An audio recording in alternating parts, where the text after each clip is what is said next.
that is the biggest tragedy of the door-to-door community. I'm not expecting every sales guy to be able to identify exactly what kind of ant that is. Here's my big beef. Listen, when you put someone in a 100% commission-based job, right? And you throw them out there into the wilderness and you say, hey, you're not making any money unless you're making sales. You need to... Wait, more government regulation? I know, dude. The difference between a W-2 versus a 1099 guy is mostly as far as the IRS is concerned. He lifts up the couch cushion and this thing comes catapulting out of the couch, almost like it was spring-loaded. Off the vault in the Olympics and doing a somersault? Exactly, yeah. There's some twists and everything in there. And for the briefest moment, time stood still. Wow. Did you see that? Did that really just happen? Welcome to the Bug Bucks Podcast, a podcast designed to turn you into a bug money millionaire. This episode is brought to you by Bug Bucks Plus, the #1 training platform designed to help you build and scale your pest control company. I'm Eric Bassett, your host, and of course, right next to me, I've got the one and only Jay Claus. What's up, dude? What's up, Eric, and my fellow Bug Bucksers? So you guys brought home a new surprise this week. Why don't you tell us about it? Oh, yeah, buddy. Okay, so let me preface it by saying this. So we have a dog. She's going to turn 6 in September. But not like people really keep track of their dog's birthdays. We're not like birthday cake for your dog kind of people, just to clarify. But anyway, she turns 6 really soon. And she's a Vizsla. I don't know if it's kind of an uncommon breed, but it's like a Hungarian hunting dog. Our dog is not a hunting dog. I thought I was going to train her to be like an upland bird dog with me, but I shot over her too soon, and now she hates guns. Her name's Josie, and subsequently we nicknamed her Josie Pelosi because of her stance towards firearms. Anyway, so she's getting to be about 6 years old. She's kind of turning into like a grumpy old lady. And my daughter, my 12-year-old daughter, really wants to get into like 4-H dog training. The 4-H has dog training, so does the AKC has dog training. So this last weekend on Sunday, we picked up a 7-week-old Vizsla puppy named Jenga. And she is absolutely like the cutest thing. Yeah, she's adorable. She's adorable, right? I mean, like every puppy is adorable, but this puppy is like super adorable. We'll have to see if on YouTube Hunter can just put in a little picture of her, because she is so cute. We'll do some videos too. Yeah, or if you just want to see the puppy real quick, I think Jana posted a picture of the puppy on. Oh, but yeah, by the time that this comes out, we're going to have all sorts of photos on Natura's Instagram and Jana's social media. Yeah, people love dogs, so if you put dogs on your social media, people love that. But she's almost 8 weeks old. We've got to pick her up early because she was, real well advanced and stuff.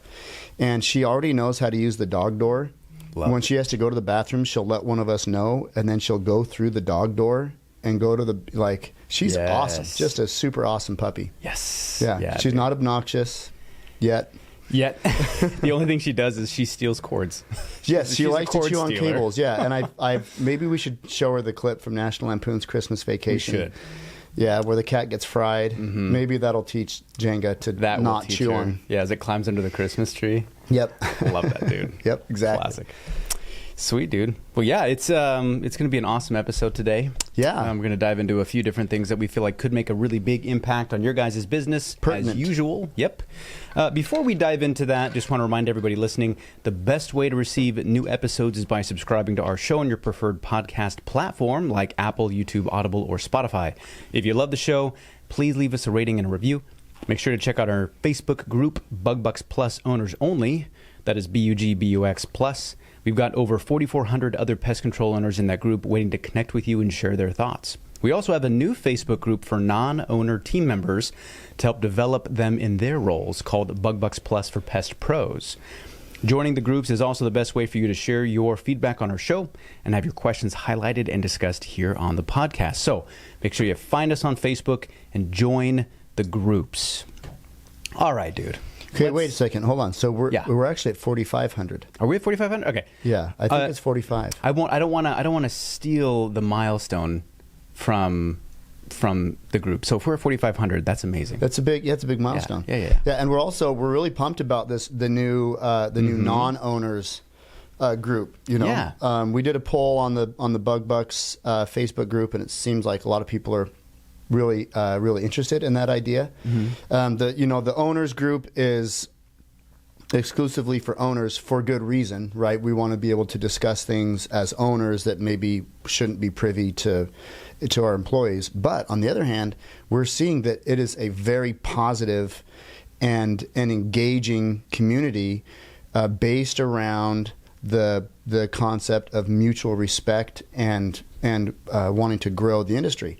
So that's awesome, and we wanted to extend that same level of engagement to employees, to managers, CSRs, and office staff, and other people in the industry that are not owners. And our hope is that all you PCOs out there get your people onto this for Pest Pros Bug Bucks Facebook group.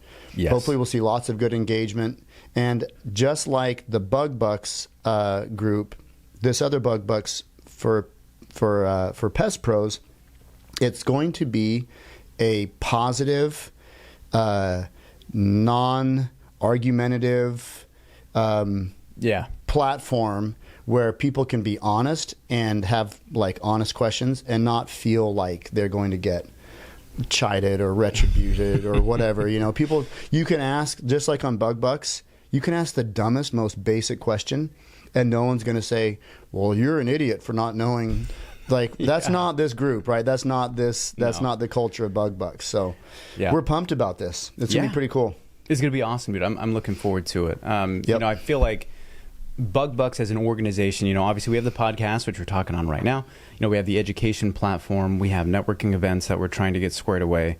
And we're trying to become the information and training development resource for the pest control industry. That's the goal, right? Yep, absolutely. Educate, network, connect. And we felt like, man, we were missing out on a whole entire group of people, right? It's not just the owners. It's all of the staff members that make the companies run. Yep. So could be a really cool place for them to go and get solutions, trusted, verified, proven solutions from industry experts. Yep. So it should be pretty cool. Yeah. All right. So diving in to this topic, we were talking about this the other week where we feel like there's going to be more and more government regulation as far as the pest control industry is concerned. Wait, more government regulation? I know, dude. I know. Not less? Right? How about that? That's an irregular trend. Well, what's interesting is that obviously depending on what locale you're in, right? This goes for different states, depending on where you are. And it also goes for different elements within your pest control company. So for example, if you're in a pretty liberal state, right, then you're going to continue to have more government involvement when it comes to employee laws, right? Employee protection, other stuff. We don't have to dive too far into that. But if you're in just to say, being a PCO in Washington State, yes, we understand all about that. We know, right? Yeah. And obviously, if you're thinking about starting a pest control company, you should probably take some of those things into consideration. Oh, absolutely. Because the amount you have for minimum wage, some of those other laws and time off, and how your business runs and operates is going to be affected by some of those. Most recently, though, we were talking about how in Florida, you have to be a W-2 employee if you're going to sell pest control there, which, me and Jake got started in the pest control industry in the door-to-door world. We were selling, back in the early 2000s. So we're used to 1099, and we've had 1099 contractors in our own company for a long time. So to have a state all of a sudden come out and say, it was part of their Department of Agriculture and legislation, they came out and said, okay, if you are selling pest control, if you are operating under the guise of a pest control company, even selling pest control, bada bing, bada boom, W-2, and you have to be licensed. You have to go and get training hours and get an ID card is what it is in California. Okay. But it's basically like an apprentice license, right? Yep. So I'm sitting here thinking, okay, dude, do we think this move is likely to be mirrored in other types of states around the country, and what do we think about that? Oh, so here's the funny thing. As we're talking about this, we're talking about, regulations and legislation tightening things up. The wacky thing is that when we were first starting out in California, we had to go and we had to study for the Branch 2 field rep license. Dude. So, and that was the thing. They put on a class and they sent us to this class. Shoot, what year was that? 2005? So we had to go in, we had to do this class, and it was like a prep class for the Branch 2. Then we went and took the Branch 2. Then we got licensed as Branch 2 field reps. And what that did was that allowed us to had nothing to do with door-to-door, but it allowed us to identify pests at people's houses and so on. So, for instance, if you weren't a Branch 2 field rep, you could not say to a person, you couldn't point to a spider and say, this is a spider. At least that's what we were told, right? Yeah. And so that's why we went and had to get that license. And at the same time, so here's the funny thing. We're getting trained, we're getting licensed as Branch 2 field reps, which obviously demonstrates that we are working in the industry. And I don't know if you had to be affiliated with the company to exercise your Branch 2. I don't remember if that was the deal. But at the same time that we're getting our Branch 2 field licenses, we're working as 1099 independent contractors, right? So yeah. I don't know if there's a real disconnect, like an actual legal disconnect on that. Like, we're not attorneys, we can't speak to law, But I just, like, now that I'm thinking back on it, isn't it interesting that we were required by the company that we were 1099 contracted or independent contractors for, we were required by them to have the Branch 2 under the law, under the auspices of California law. Yep. Isn't that wild? Yeah, dude. I mean, and it's funny because obviously the more requirements you have of a 1099 person, the more they start feeling like a W-2, right? We talked about this before in previous episodes. The difference between a W-2 versus a 1099 guy is mostly, as far as the IRS is concerned, has to do with the level of control that you have over that employee. Correct. Right? So if you start requiring, all these different licenses and different hours and different regulations and all this stuff and uniforms, you're getting into some W-2 land. Oh, right? Yeah. But we talked about this in the Facebook group a little bit, and it was kind of a mixed bag, right? Like, there were some people in there that said, hey, geez, I wish the government would just stay out of it, right? Like, just let us manage our companies, let us run our businesses, that kind of a thing. And then, on the other side of the spectrum is the other PCOs who are maybe kind of burnt out on 1099 guys just coming through and just destroying area, right? And doing it in a way where they just don't really have, they're not pest control professionals, right? They don't have any license, they don't have any experience. They're professional salesmen, right, with no respect or regard to the industry. Yes. At least that was the narrative in the group, right?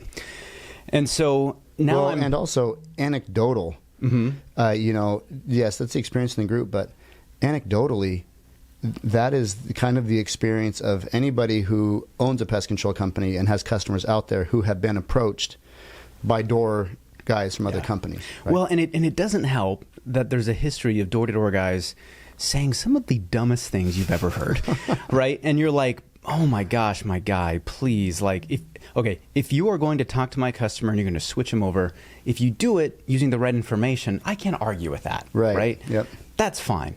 But if you do it saying some of the dumbest stuff that you've said, I just get so bothered. Yeah. Because, best case scenario, you are a straight up liar. Right. Yeah. Worst case scenario, you're just an idiot. Right. Either way, I don't want you out there. Right.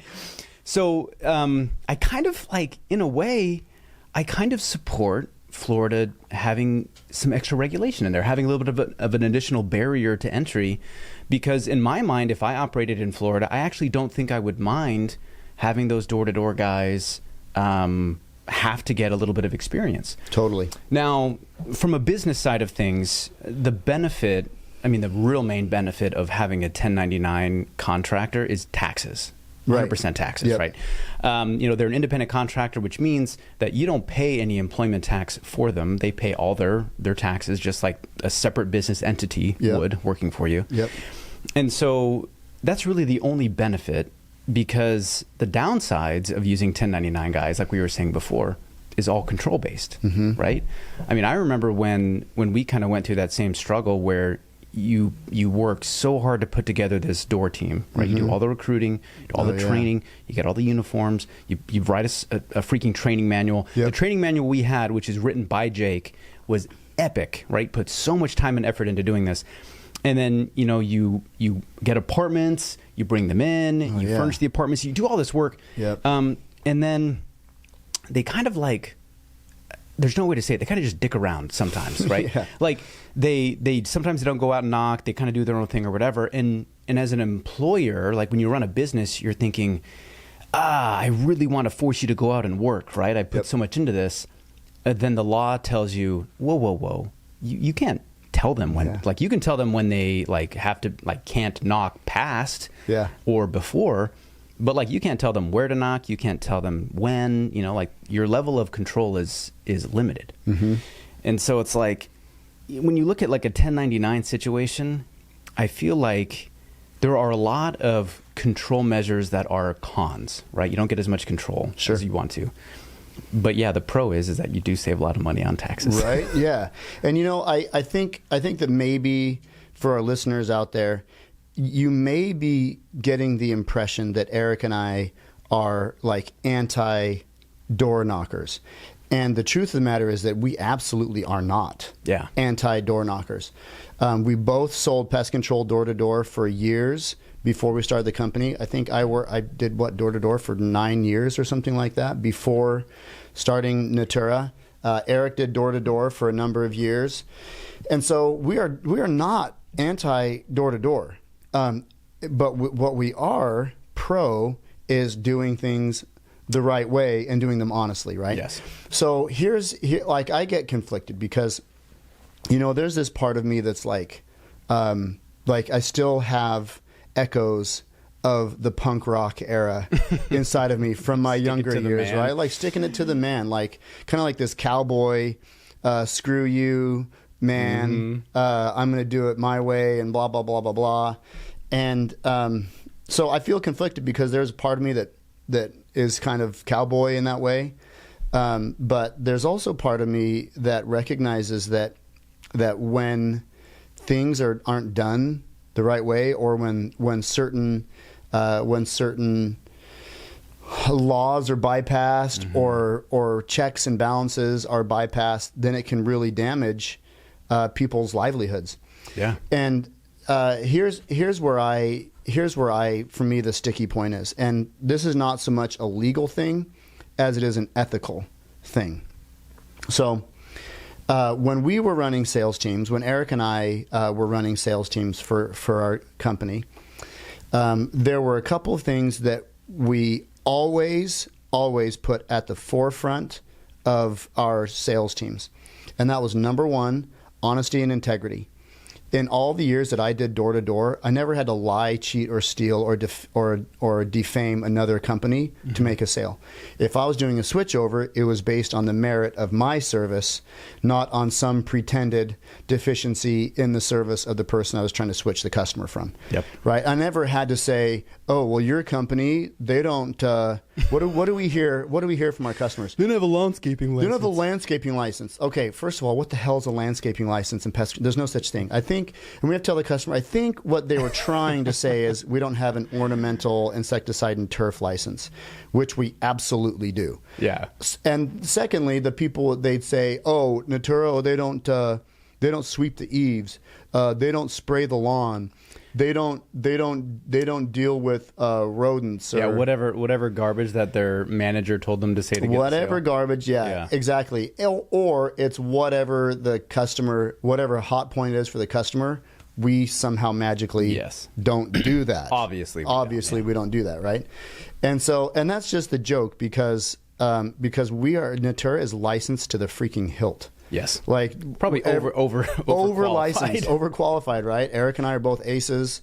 We have SBIs on staff, and it seems like there's really nobody else in the county that has structural pest inspectors on staff because we get the leads from other companies. Calls. Yeah. Anytime somebody needs to do a VA refinance and they need an MPMA 33 form, like those people are calling us because their company doesn't do it. No, I'm not using that as a slam against other companies.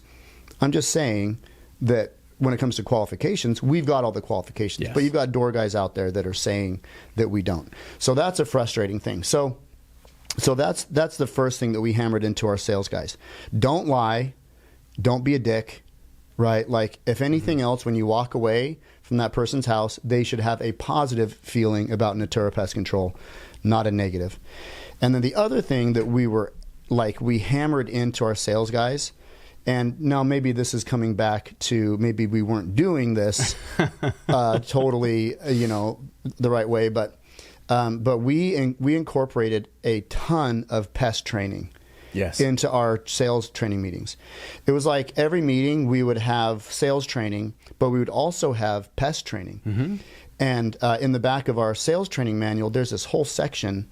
We call them bug bios or pest bios.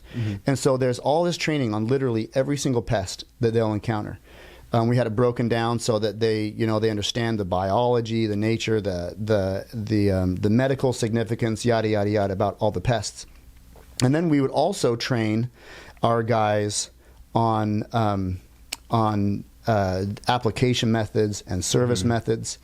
And this came to me, actually, can I tell a story real quick? Yeah, go for it. Okay, so this came to me and became important to me because my very first day in pest control, working for BJ's Consumer's Choice Pest Control in Turlock, California. I don't know if I can say the name, but they were a great company to sell for. Anyway, that was the first thing that I did when we got there to the area. So let me, can I tell a story? Yeah. Okay. So this is my first day in pest control. So we show up and they say, okay, well, if you're going to sell pest control, if you're going to sell our service, we want you to know what our service looks like. So each of you sales guys is going to go ride with a technician, and you're going to see what we do so that when you talk to customers, you can explain the service competently and confidently. So I'm like, okay, that sounds great, because I've never seen pest control. I don't even know what it is. So I go out with this technician, and we go to service this house. And it's the lady answers the door. She says, yeah, come on in. And so me and the technician go in there. It's just the two of us and this lady. And she says, would you mind spraying underneath the couch cushions? Have I told you this story before? No. So, okay, this is a true story. So the technician starts pulling up the couch cushions, and he's spraying the cracks of the couch cushions, right? And so he goes to pull up this couch cushion, and as he pulls up the couch cushion, an object comes springing out of the couch. Let me see if I can explain this correctly. So it was an anatomically impossible double-ended male pattern. It's a dual-wielded lightsaber. It's an anatomically impossible double-ended male pattern intimacy enhancement device. That is amazing. Wow, that is actually a really good name. Okay, I hope that I can paint a picture without saying the name, right? That's pretty good. And also, it was very unrealistic in size, Of course, as far as I can understand, right? So he lifts up the couch cushion, and this thing comes catapulting out of the couch. I mean, almost like it was spring-loaded, right? I wouldn't be surprised. Right. So this thing comes hurtling out of the couch cushion, and for like the briefest moment, time stood still as me and the technician and this lady stood there almost in slow motion, just watching this thing go catapulting in an arc across the living room, right? I mean, it was majestic. It's almost like it's like the theme from 2001: A Space Odyssey is playing in the background. Dun dun dun. It's like this thing dun, dun. It's going off the vault in the Olympics and doing a somersault. Exactly. Yeah, there's some twists and everything in there, and we're all standing there watching this thing. I mean, mouths agape, watching it, flying through the air, and anyway, at the end of its journey, it the sound of when something heavy and rubber drops on like linoleum floor, like the splat flop. Yes. Yep. So we're watching this thing, and it splat flops on the linoleum floor, and all three of us. It seemed like an eternity, but it was really probably only 3 or 4 seconds. The three of us stand there in shock, just staring at this thing laying on the kitchen floor. And all of a sudden the lady goes, "Oh, that's where that went," and walks over and picks it up and disappears upstairs to put it away. And me and the technician are looking at each other, and with this look, kind of like, "Wow, did you see that? Did that really just happen?" So anyway, that was, and so I'm thinking, I think I'm really going to like this industry. This is going to be fun. Like, this is my first day, man. This is awesome. So anyway, from not from that particular experience, but the experience of going with the technician the first day, that's where we came up with this idea. Our sales guys needed to know how pest control works, what it is, so that they're confident in selling our service. And our guys they took our cue, right? They never had to lie, cheat, or steal to make sales. And if we caught wind of it, we would do some retraining and we'd put a stop to it so that they're selling our service on account of the merit of our service, not on the pretended deficiencies of somebody else's service. Yes, 100%. Yeah. And that's a very roundabout way for me to get there. Yeah, but it was an enjoyable way. It was an enjoyable journey. I like that. So thank you. I also went cartwheeling through the air. Well, I think it's so important. I mean, I'm sure that if you asked any PCO in the Facebook group or not, right? Hey, don't you want your sales guys to be educated? Don't you want to make sure that they have enough experience that when they talk to a customer, they can do so in a way where they're saying what is legitimately happening, right? Correct. And I'm not expecting every sales guy to be able to identify exactly what kind of ant that is, right? OHA versus pavement versus anything else, right? But I do feel like they should have enough training so that they're familiar with what pest control companies do, what kind of licensing they have. Correct. The way that products work, the modes and methods, active ingredients, maybe, right? That could be a good thing. I mean, in the CSR training that we have, the customer service training, we talk about, modes of action, right? And so it just seems so weird if you're going to have outbound salespeople out there in the community where you are trying to build and scale and grow a business unaware of those things. Yeah. Right? That seems so weird. And so, obviously for us, we wanted to avoid that, which is why we decided to, train these guys. Yep. And for other companies, or locales or places like in Florida, I can tell that from just a community and a legal perspective, man, they're burned out. And you think about, a market like Florida probably gets hammered. Oh, dude. Florida, Texas, any California, obviously. Oh, yeah. Anything down kind of on that southern belt. Yeah, Arizona right? gets. Yes. Yep. Yeah, so it's like, do I like government involvement? Not particularly, right? Like, especially do I, the bigger the government, the like federal versus state and local governments. I'm a very local government kind of person, right? But do I like mandating education and quality of the sales guys? I kind of do support that. It's a way that the industry itself can make sure that these guys aren't fly-by-night companies. Yeah. Right. Well, and they not that the companies are fly-by-night, but the sales teams usually certainly are. I mean, they don't live there. They're usually recruited out of colleges around the country, and they go out and they that's what they do. They're there for the summer, and then they leave. And for me, one of the big things is, here you have this, and for me again, obviously there are a lot of legal things that are bothersome about this, but I feel like I'm more impacted, or feel more to be impacted by the ethical, the ethical aspects of this. So here's my big beef on the ethics. Beef on the ethics. Sorry. Beef on the ethics. We'll edit that out. So here's my big beef. most of these guys and girls, there's not just guys, guys and girls, are typically young college age kids, right? Students. Yes. Yep. Somewhere between the ages of 18 and 27, I would say, is going to be your range of most of these people. So these guys are in college. They're just getting their start into the professional world. They're just learning what it means to be a professional. And maybe these people won't stay in sales their entire life. They'll go on to other careers, white collar careers or blue collar careers, or if we stated before, maybe they're red collar careers, right? Yep. So whatever the career that they're going into, this door-to-door world is kind of like the genesis of their training in the professional world. Yeah.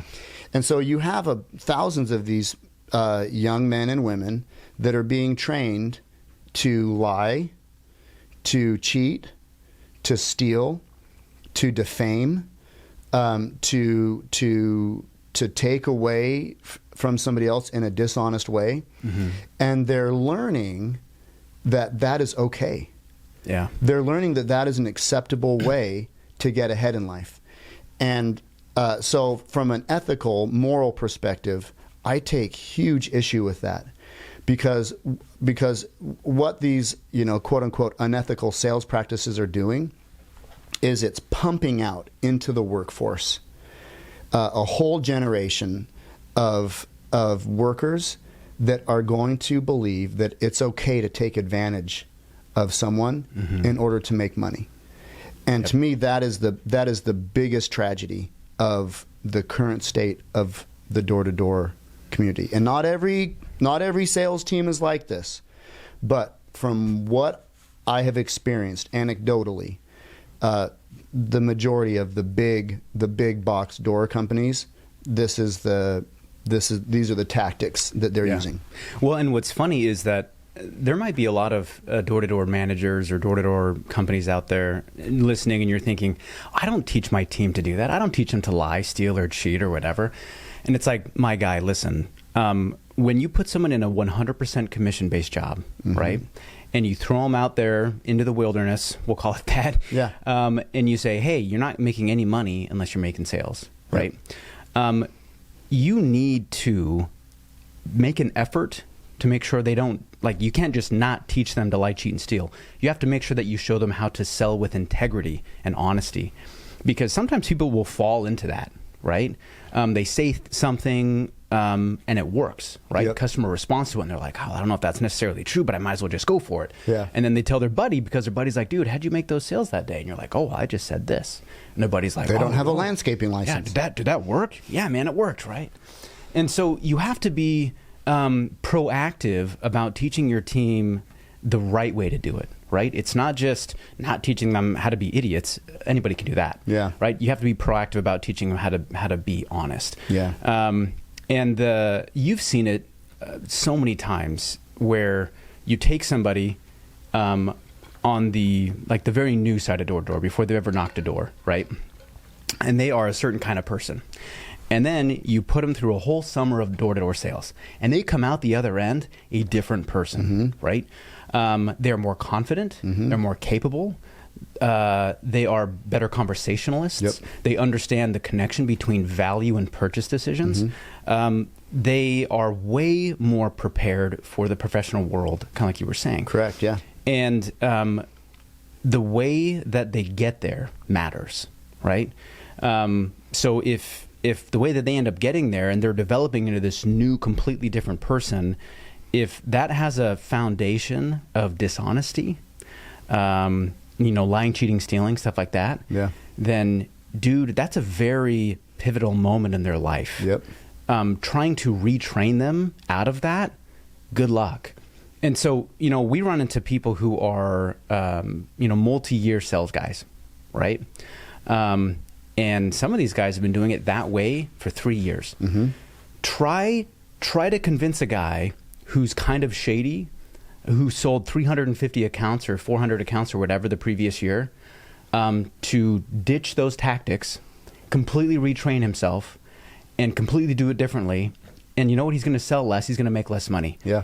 Convince him to do that. Right. Yeah. It's really hard. Yeah. Not going to happen. So, like you said, we have this whole generation of salespeople that have a fantastic opportunity to make money. Door-to-door sales is a phenomenal way to make money, to learn all these skills. There are not many faster legal ways to make that much money. Definitely not, right? And if you aren't intentional about teaching the right way to do it, you are contributing to your own company's demise, right? Because you know what's going to happen? You're going to use door-to-door to grow your pest control company, right? And maybe you sell. Maybe that's your point, is growing it to sell. Right. But if you're not growing it to sell, you use door-to-door to build and scale your company. And if you don't teach them how to do it the right way, those people are going to leave. The door-to-door people that we have come in, they cycle in and out, right? They don't stay there forever. And then a new group of pest control door-to-door sales guys are going to come right into your market, and they are going to lie and cheat and steal their way to switch over all your customers, right? And karma's a bee. Yep. Yeah. Well, one thing. So that you bring up a really good point. When we were doing sales teams, I felt like I wasn't just a sales team leader with these guys. I felt like I was actually more like a mentor, and that's how most of our sales guys that were quality sales reps, they saw us, me and Eric, as mentors. We weren't just teaching them how to sell a lot of accounts. We were teaching them how to be honest and good and have integrity and use good principles. And one thing that we used to drill all the time is it's easier to create good habits than it is to break bad ones. Yes. And so when you're developing these habits, like we're talking about, develop good habits. Don't develop bad habits. Bad habits are bad, right? Good habits are good. And, to your point, like you said, selling door to door helped me to gain a lot of confidence in myself. It taught me how to make instantaneous connections with people. It taught me how to work hard, right? I mean, above my desk in my office, there's a quote from Teddy Roosevelt that says, oh crap, what does it say? It says, any job, no, crap. You know what? I'll overdub this and put it in there. No, shoot, what does it say? It says, is that the hard work worth doing quote? Yeah.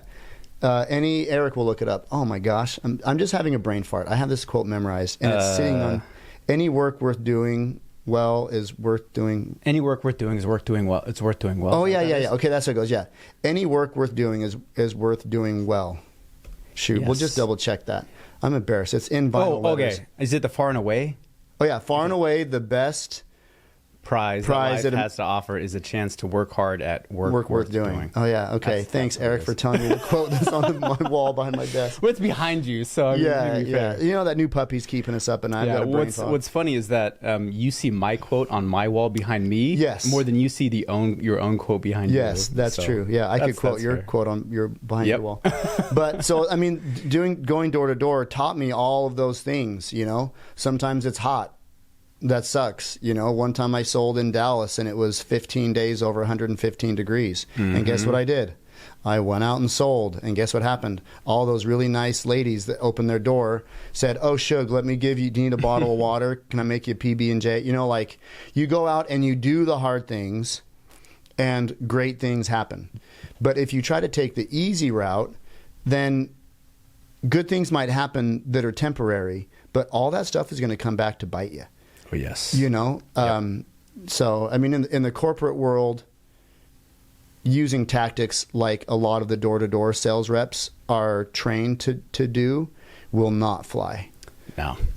Well, and, as we kind of button up this topic, I think it's obviously probably important to understand if you're in a state like Florida, obviously you need to know and understand the regulations.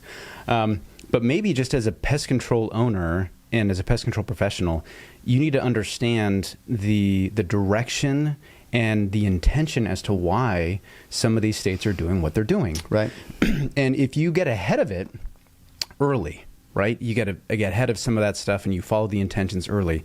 You're going to be in a much more advantageous place as your company continues to grow and scale by the time that some of those regulations come down the pipeline, right? And I'm not saying that all those regulations are good, right? We'd have to go through about another 5 episodes to talk about regulations that impact your business in maybe a negative way. Yeah. But what I want to stress and put some emphasis on is that there is usually a pain point, right, in legislation.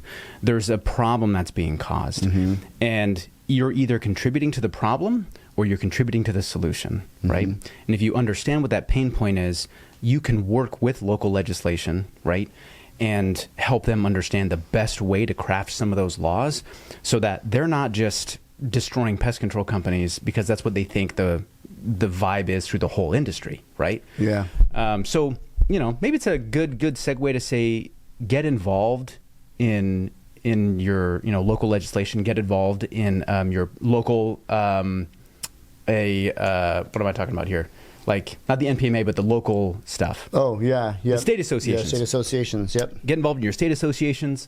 And so you're part of the conversation when it comes to some of these laws and regulations coming down the pipeline, right? Yep. And then, of course, if anything, be honest. Oh, yeah. Right? And have a high level of integrity and teach anybody who represents your business to do the same. And especially, representing our industry. Yeah. Right? Our industry, pest control is a special thing. I'm sure everybody that's listening, it kind of has a soft little spot in your heart. And we have to be able to protect it from legislation and other things that are coming down the pipe that are going to make it more difficult for us to operate. But we play a huge role in that. Oh, totally. And, there, just real quick before we cut out here, we have taken a handful of measures to really improve our customer relationship and get ahead of some of the things that happen with these door-to-door guys. At the beginning of every spring, we send out a letter that's like a postcard, and it has a picture of the owners and our families on the front of it. And then it says, hey, this is what we do. We're licensed in all these things. We're capable of doing everything.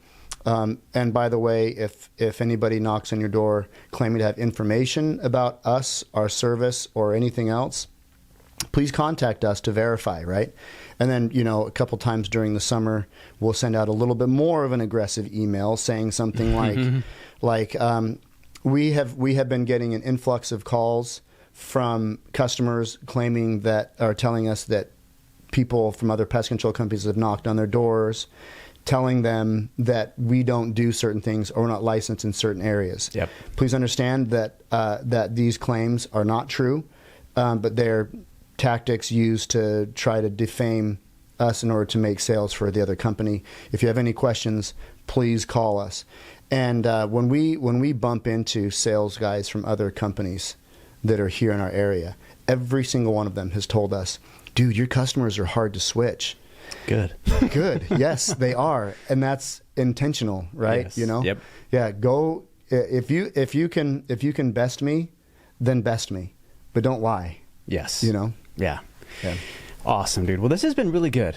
I feel like we've obviously talked about door-to-door a lot. We've talked about different regulations and government involvement before, but this unique situation, this is kind of new and different. Yeah. So it's good to have the conversation. Totally.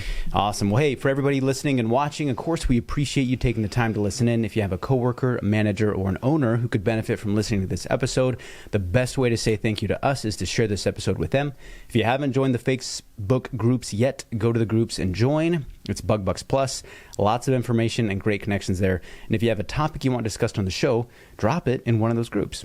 As always, this episode is brought to you by Bug Bucks Plus, the #1 training and education platform designed to help you build and scale your pest control company. Visit bugbucksplus.com to sign up and start building today. And don't forget to subscribe.